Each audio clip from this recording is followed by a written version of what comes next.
Hi friends, అందరికీ నమస్తే. ఎలా ఉన్నారు? అందరు బాగున్నారా? సాంబార్ ఇడ్లీ చేసుకుందాం రండి. దానికోసం ఒక కప్పు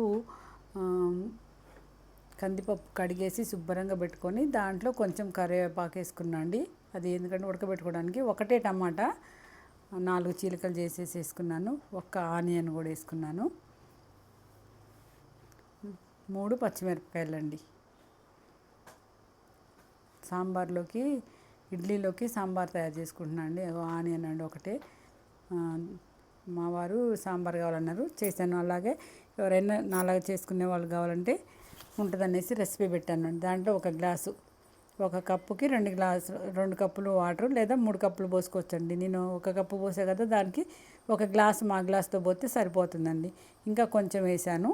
ఇప్పుడు విజిల్ పెట్టేసుకొని మెత్తగా 4-5 విజిల్ వచ్చేదాకా కొంచెం పసుపు వేసి బాగా ఉడకబెట్టుకోవాలండి. అది ఉడికే లోపల దాంట్లోకి కొంచెం జీలకర్ర, మెంతులు పౌడర్ కావాలండి. కొంచెం వేడి చేసుకొని మరీ మాడిపోకుండా చిన్న రోట్లో వేసి నూరుకున్నాండి నేనైతే. ఎందుకంటే అది మిక్సీ తిరగదు కదా, కొంచెమే కదా, అందుకని మా ఇంట్లో చిన్న రోలు ఎవరింట్లో అయినా ఉంటుంది, ఆ చిన్న రోట్లో వేసి నూరేసుకోండి. నూరుకుంటే చాలా ఇలా గిరిగిరా తిప్పుకుంటే బాగుంటుందండి. ఇక పప్పు చల్లారిన తర్వాత దాంట్లో చిన్న ఎల్లిపాయలు, ఒక పెద్ద నిమ్మకాయ అంతా చింతపండు అందులోనే పప్పులోనే వేసేయండి. వేసేసి తిప్పేస్తే అదే మెత్తగా అయిపోద్ది, ఏం బాధ లేదు. దాంట్లోనే కొంచెం సాల్టు, అదిగోండి సాల్ట్ వేసుకున్నా. ఓకేనా ఫ్రెండ్స్, ఇప్పుడు మిక్సీ తిప్పి పక్కన పెట్టుకుందామండి. ఇప్పుడు తాలింపు చేసుకుందాం రండి. దానికి ఎండుమిరపకాయలు వేసుకోవాలండి. తాలింపుకి ఎండుమిరపకాయలు మగ్గిన తర్వాత తాలింపు గింజలు వేసుకోవాలి.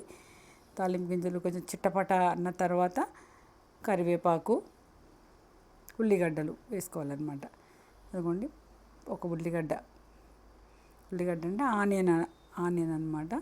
అది కొంచెం మగ్గిన తర్వాత కరివేపాకు వేసుకోవాలండి. ఇప్పుడు దీంట్లోకి ముఖ్యమైనది ఏంటంటే ఇంగువ కంపల్సరీ వేసుకోవాలండి. దీంట్లో ఇంగువ వేస్తేనే చాలా మంచి వాసన వచ్చింది అనమాట.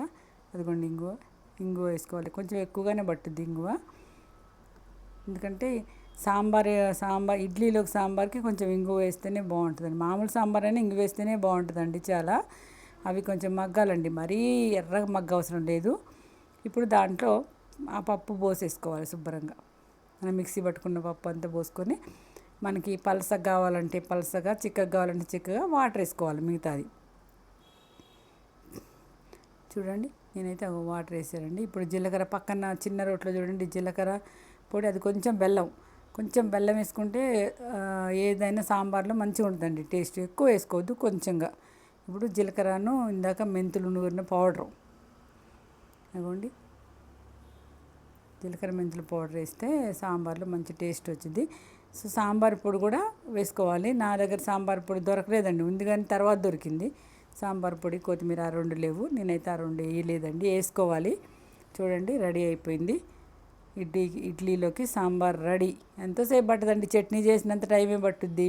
పొద్దున్నే వేడిగా సాంబార్ వేసుకొని తింటే చాలా చాలా బాగుంటాయండి. మీరు కూడా ఎప్పుడైనా ఇడ్లీ సాంబార్ చేసుకుంటే ఇలా చేసుకోండి. ఓకేనా ఫ్రెండ్స్, మీరు ఎంతమంది చేసుకుంటారు ఇడ్లీ సాంబార్ నాకు ఒకసారి కామెంట్ చేయండి. నా ఛానల్ నచ్చితే లైక్ చేయండి, షేర్ చేయండి, సబ్స్క్రైబ్ చేయండి. నాకు ఇలాగే సపోర్ట్